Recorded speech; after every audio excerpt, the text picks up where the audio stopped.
ये मैं किसके नाम लिखूं जो अलम गुजर रहे हैं। मेरे लोग मर रहे हैं, मेरे लोग मर रहे हैं। शायर ने कहा था, लेकिन अब हम हकीकत में देखते हैं कि 40-50 साल से हम ही कत्ल कर रहे हैं, हम ही कत्ल हो रहे हैं। आज इंतहाई अफसोसनाक वाक़या हुआ। तो जुमे वाला दिन है। पहले मैंने कोशिश की कि जुमे से पहले मेरे साथ अब्दुल कयूम साहब को ले लूँ, लेकिन जुमे की मसरूफियात की वजह से अब फौरी तौर पे जब उनके पास वक्त हुआ, मेरे पास वक्त है। मैं इस पे प्रोग्राम करना चाहता हूँ। और इंतहाई दर्दनाक वाक़या, बलूचिस्तान लहू लुहान हो चुका है, लहू लहू है। हर घर में मातम है। बड़े बड़े रैंक के ऑफिसर भी शहादतें दे रहे हैं, हमारी फौजी जवान भी शहादतें दे रहे हैं। अभी एक और खबर आ रही है आई है कि खैबर पख्तूनख्वा में भी खुद का हमला वार मारे गए, वो भी बहुत बड़े टारगेट पे थे। हमने कल एक प्रोग्राम किया था कि ऐसे मजहबी त्योहारों में भी हमारा इस्लामी मुल्क, जो एटमी मुल्क है, वो महफूज क्यों नहीं रहा। जी अस्सलाम वालेकुम। जी वालेकुम सलाम जी नसीर साहब। पूरा मुल्क जो सोगवार है, दर्दनाक वाक़या हुआ है। बलोचिस्तान हुकूमत ने 3 दिन का सोग मनाया है। झंडा सर नुगू रहेगा, अपने झंडे को उन्होंने इस ताजियत की वजह से नीचे झुका दिया है। यूरोप में या किसी जगह खुदा ना खास्ता कोई जानवर भी मारा जाए तो कानून हरकत में आ जाता है। हमारे कानूनी इदारे, हमारे सिक्योरिटी फोर्सेस, क्या हुआ है बताइएगा। देखिए सरनगू झंडा करने से या 4 दिन या 10 दिन सोग मनाने से तो ये हालात तब्दील नहीं होते। ये प्रैक्टिकली इसके ऊपर काम करना पड़ेगा। और फिर नसीर साहब, पाकिस्तान कोई आम मुल्क भी नहीं है जिसकी फौज नहीं है, जिसके पुलिस नहीं है, जिसके इंटेलिजेंस अदारे नहीं है, या और आप कहें कि जो इंटरनल सिक्योरिटी के लिए बनाए जाते हैं, सब कुछ है। इंटेलिजेंस ब्यूरो है, आईएसआई है, पता नहीं क्या क्या अदारे हैं वहां पे। अब ये देखें कि बाहर से हमारी किसी मुल्क के साथ जंग नहीं हो रही। अगर हम ये कहें कि बड़े से बड़ा मुल्क इंडिया, जिसको हम शुरू से कहते हैं, ये वो हमें कहते हैं ये दूसरे के दुश्मन है। अच्छा, बाकी हमारी किसी से कोई जंग नहीं है। अफगानिस्तान के साथ भी हमारी कोई जंग नहीं है। वो टेररिज्म की वजह से एक दूसरे के साथ हमारी टेंशन रहती है, क्योंकि टेररिस्ट इधर से भागते हैं, उधर छुप जाते हैं, फिर उधर से आते हैं, इधर अटैक करते हैं, फिर छुप जाते हैं। तो ये सिलसिला चल रहा है। ईरान से हमारी कभी लड़ाई नहीं हुई। चाइना हमारा बेस्ट फ्रेंड है दुनिया में। और देखिए ये चीजें जो मुल्क जो जो सही डगर पे चल रहे होते हैं, जो सही जिस मुल्क के अंदर क्यादत होती है, और वो क्यादत अपने अवाम को बचाने के लिए, अपने मुल्क के लोगों की इंटरेस्ट के लिए, उनके मफाद के लिए जब काम करते हैं, तो ये चीजें कभी पैदा नहीं होती। हम मुसलसल इस टेररिज्म का शिकार हैं। क्यों? आप देखें कि ये जब से अफगानिस्तान के साथ जंग खत्म हुई है, जंग से पहले भी ये टेररिस्ट जो थे ये पैदा किए गए। और फिर वो कहते हैं कि एक मिसाल बहुत पुरानी लोग देते हैं कि वो बिल्ली जो थी, एक मिसाल है पंजाबी की या जैसे भी है, वो कहते हैं कि बिल्ली जो थी ये खाला थी शेर की, तो उसने शेर को कुछ गुर सिखाए, तो वो शेर उसको खाने के लिए आ गया था। फिर तो उसने बोला अभी भी मेरे पास एक गुर है, वो दरख्त के ऊपर चढ़ गई। लेकिन आजकल शेर सोते ही दरख्तों पे है। देखो ना वक्त कितना चेंज हो गया। अभी ये है कि क्यों ये हो रहा है, ये सवाल है। क्या हमारे पास क्या हमारे पास ये जो हमारे पास फौज है या पुलिस है या सिविल डिफेंस अदारे हैं या गार्ड्स हैं, ये क्या कम है? आप टोटल लगाए तो 1 मिलियन है जो वेल ट्रेंड आर्मी है दुनिया की, और उसके पास दुनिया का असला भी है, उनके पास इंटेलिजेंस के इक्विपमेंट भी है। तो ये हम क्यों कंट्रोल नहीं कर पा रहे? क्योंकि आपकी क्यादत जो है वो क्यादत जो हमें मिली शुरू से, वो दयानदार नहीं थी। वो क्यादत ने अपनी जेब में भरने के लिए, अपने प्रॉपर्टी को बड़ा चौड़ा पाकिस्तान के अंदर बाहर बढ़ाने के लिए लगे रहे। पाकिस्तान के लोगों के लिए उन्होंने कुछ नहीं किया कि ये सिक्योरिटी यूरोप में क्यों? यूरोप में किसी की जरूरत नहीं है। यहाँ को परिंदा तो मार के दिखाए ना, आपने जो भी बात की है। यहाँ पे अगर कोई सड़क के ऊपर गाड़ी चला रहे हैं और अचानक जम मार के कोई परिंदा, कोई क्या कहते हैं वो जानवर आ जाता है सामने, उसकी भी इंक्वायरी होती है क्यों किया ये। अगर उसकी कहते हैं मेरे सामने अचानक आ गया है, तो फिर भी वो इंक्वायरी करते हैं कि ये क्यों जानवर मारा गया। तो इंसानों का जानवरों से भी बदतर कत्ल गारत जो हर रोज होता है। नसीर साहब, आप आज की बात ना करें, ये हर रोज होता है। या तो आर्मी के लोग मारे जा रहे हैं, या सिविलियन लोग मारे जा रहे हैं, या मसाजिद में जहां देखे अल्लाह का घर होता है, कोई भी आदमी अल्लाह के घर के अंदर जब होता है तो एक एक पनाह होती है उसकी अल्लाह ताला की, वो वहां भी सब कुछ हो रहा है, और ये लगातार हो रहा है, ये कोई किसी वक्फे से नहीं हो रहा। हर जुमे को, हर नमाज को, रात को, सुबह कोई ना कोई होता रहता है। पाकिस्तान में सिविलियन बेचारे चलते फिरते अटैक हो जाता है किसी बस के ऊपर, किसी किसी क्या कहते हैं ट्रांसपोर्ट के ऊपर, तो वहां लोग मारे जाते हैं। उनका क्या कसूर है? वो तो बेचारे अपने रोजगार के लिए, अपने काम के लिए जा रहे होते हैं। तो ये जिम्मेदारी किसकी है? आपकी गवर्नमेंट की। गवर्नमेंट के ऊपर जो लोग बैठे हैं, प्रेसिडेंट है या अभी एक्टिंग प्राइम मिनिस्टर है, इसको एक्टिंग प्राइम मिनिस्टर का नाम ही नहीं देना चाहिए, क्योंकि ये बंदा जो 3 महीने के लिए आता है, ये कोऑर्डिनेटर होता है इलेक्शन कराने के लिए, और इसका नाम ऐसे ही होना चाहिए कि चीफ कोऑर्डिनेटर फॉर इलेक्शंस को इफेक्टिव करने के लिए इलेक्शन। तो हमने इसको प्राइम मिनिस्टर बना दिया, वो जहाज लेके पाकिस्तान का दुनिया में सैर कर रहे हैं। आज उम्रे भी कर रहा था, आज अभी टीवी पे दिखा रहे हैं। तो इस तरह हराम की कमाई से तो कोई आज उम्रे नहीं होते। नसीर साहब, ये मेरा पक्का ईमान है, कभी भी अल्लाह ताला किसी शख्स की हराम की कमाई से ना हज, उम्रे, नमाजें, कुर्बानियां, ये शोशा है। बहरहाल हम इसको हटाते हैं एक तरफ। पाकिस्तान की मफाद के लिए गवर्नमेंट जो बैठी है, जो खरबों डॉलर ले रही है, अगर अपने अवाम को नहीं बचा सकती तो ये अफसोस से अफसोस तर जिसको कहा है वो किया जा सकता है। अमेरिका ने भी कंडेम किया है। तो मैं सिर्फ ये पूछूंगा कि अगर हालात ऐसे होते हैं, एक तो सिक्योरिटी ज़्यादा करनी चाहिए, लेकिन जो प्रोग्राम तरतीब देने वाले हैं उनको भी देखना चाहिए कि हम दहशत ज़दा मुआशरा है, दहशत ज़दा सारा हमारा इलाका है। तो अपनी जो ऐसी चीज़ें हैं जिसके बगैर रहा जा सकता है, कोरोना में भी तो रहे ना इसके बगैर, अगर जुलूस जलसे इजलास में अगर कम ही कर दें तो दहशत गर्दों को मौका ही ना दें, तो क्या आपका राय है?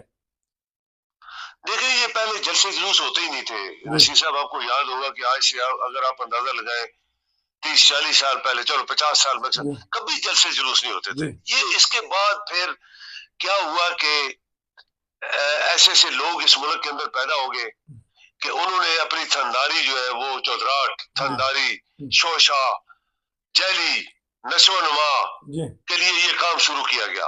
आप दुनिया देखे, मैंने बहुत दुनिया देखी है नसीर साहब, अल्लाह का एहसान है। मैं ऐसे बात कर रहा हूँ कि अल्लाह ने बहुत दुनिया दिखाई मुझे।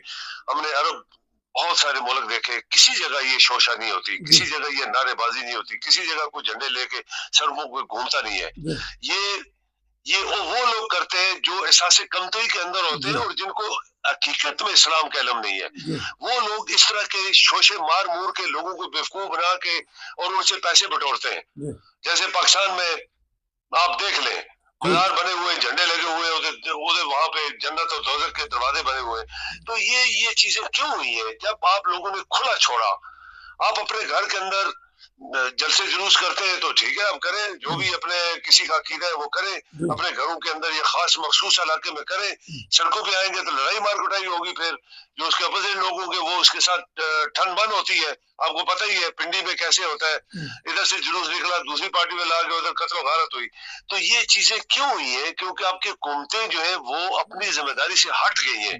जब कंट्रोल, जब रूल ऑफ लॉ किसी मुल्क के अंदर होता है और रिट होती है गवर्नमेंट की, रिट होती है कानून की, गवर्नमेंट नहीं, कानून की रिट होती है, कोई गलत काम नहीं होता। हम यूरोप में देखते हैं कभी कोई गलत काम नहीं हो यहाँ पे। अच्छा, एक गलत काम हो रहा है, मैं उसके ऊपर भी तबसरा आपका लेता हूँ, थोड़ा सा वक्त है।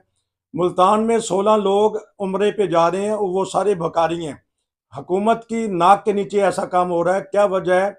उस वक्त हम अलर्ट होते हैं जब दूसरा मुल्क कहता है कि खुदा का वास्ता है अपने लोगों को रोकें, यहाँ जेब कुतरे आ गए हैं। हरम में जहाँ तो किसी के साथ ऊंच नीच कर ही नहीं सकता, वहाँ कहती हैं कि जेब कुतरे पाकिस्तानी हैं, भकारी पाकिस्तानी हैं। उस हुकूमत ने जरा डंडा दिया है तो उन्होंने अब आज 16 बंदे उतारे हैं जहाज से। इस बारे में क्या कहना चाहेंगे? देखिए, ये वही बात है ना, नलायकी जिसको हम कह रहे हैं कि गवर्नमेंट की नलायकी है। अदारे नलायक हो गए या अदारे मिल गए इनके साथ।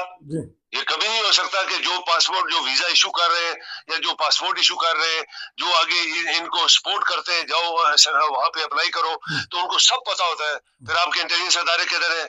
जो कहते हैं जी हम पत्थर भी इधर उधर से हिलता है तो हमें पता लग जाता है और हमारे पास इंफॉर्मेशन आती है, उनको नहीं पता लगा कि ये जेब कुतरे और इस तरह के चोर चक्के जो है वो अल्लाह के घर जा रहे हैं, वहां पे औरतों मर्दों बच्चों के जेबें काटेंगे और वो भी अल्लाह के घर काटेंगे और काटते हैं लोग।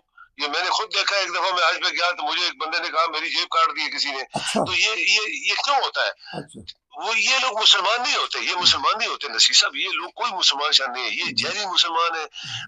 और ऊपर से वो, मैं कुछ नहीं अभी बोलना ठीक चाहता, ठीक आपने ठीक है, जैसे पहले मुझे बोला एहतियात था एहतियात कि करें थोड़ी, क्योंकि मजहब का मामला, हाँ एहतियात मैं बेहतर। बोलना नहीं चाहता, हाँ जी। लेकिन अदारों की जिम्मेदारी है कि कोई गलत काम हो ना पाए या कोई गलत काम कोई कर ना पाए, और उसके ऊपर पूरी आंखें होनी चाहिए, नजर होनी चाहिए और उनके कान और आंखें खुली होनी चाहिए, और कभी भी किसी ऐसे शख्स को सपोर्ट न करे, पासपोर्ट ही ना बना के दे जो इस तरह का आदमी है जो बाहर जाए, चाहे वो खाना खाबा जाए या स्वीडन आ जाए, जर्मनी चले जाए, वहां भी जेबें काटना शुरू कर देगा तो काम तो वही है ना।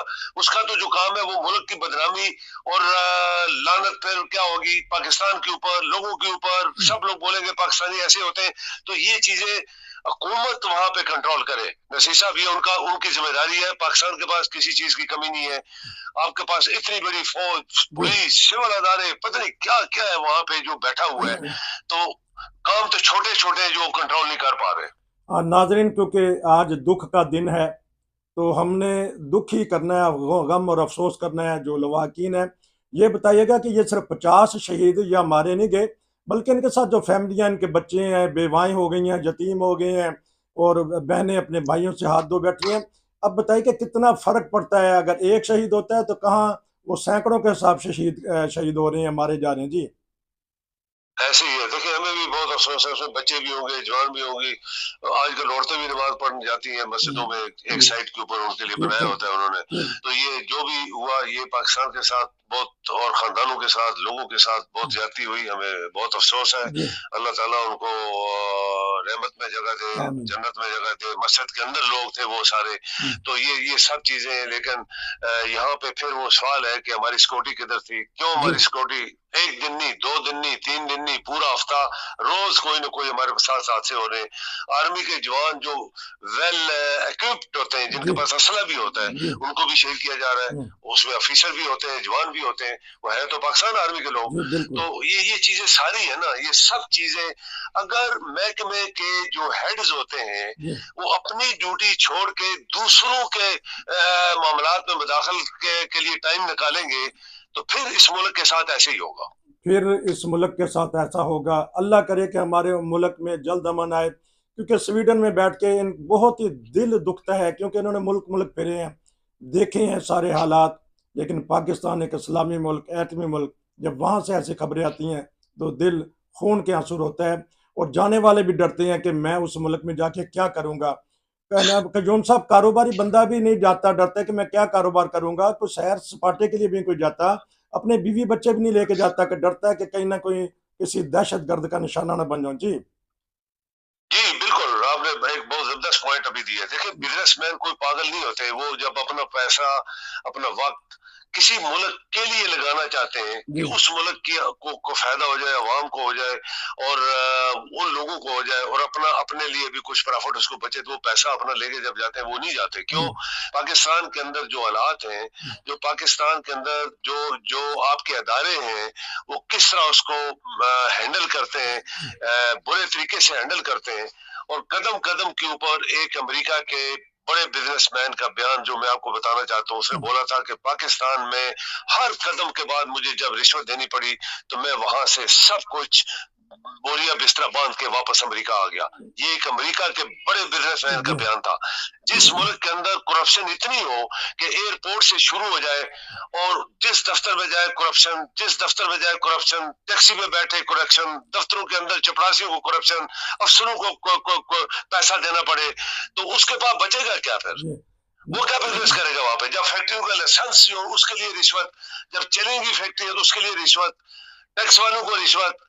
तो नसीर साहब ये तो दुनिया में होता नहीं है। यहाँ स्वीडन में तो मैंने आपको एक मिसाल दी थी प्रोग्राम में कि मैं जहाँ मेरा अकाउंट है, बैंक है, मेरे जी वाकफ है बहुत सालों से, तो एक दूसरे के साथ सलाम दुआ जब भी जाते हैं, खुश होते हैं, मिलते हैं। तो मैं एक दफा उनके पास पेन ले गया, मेरी अपनी कंपनी के पेन मैंने बनवाए और मैंने उनको अपने दोस्तों यारों को देने के लिए थोड़े थोड़े बनाए, इसको दूंगा, उसको दूंगा, कस्टमर्स को दूंगा, उनको भी जाके मैंने 5-10 पेन थमा दिए। अच्छा तो वो यकीन करें, उनका ये जवान था कि मिस्टर कयूम, हम लोग एक पेपर पिन भी नहीं ले सकते किसी से, जी हमें इजाजत नहीं है। जी जी ये हैं अदारे जिन्होंने मुल्क बनाने होते हैं।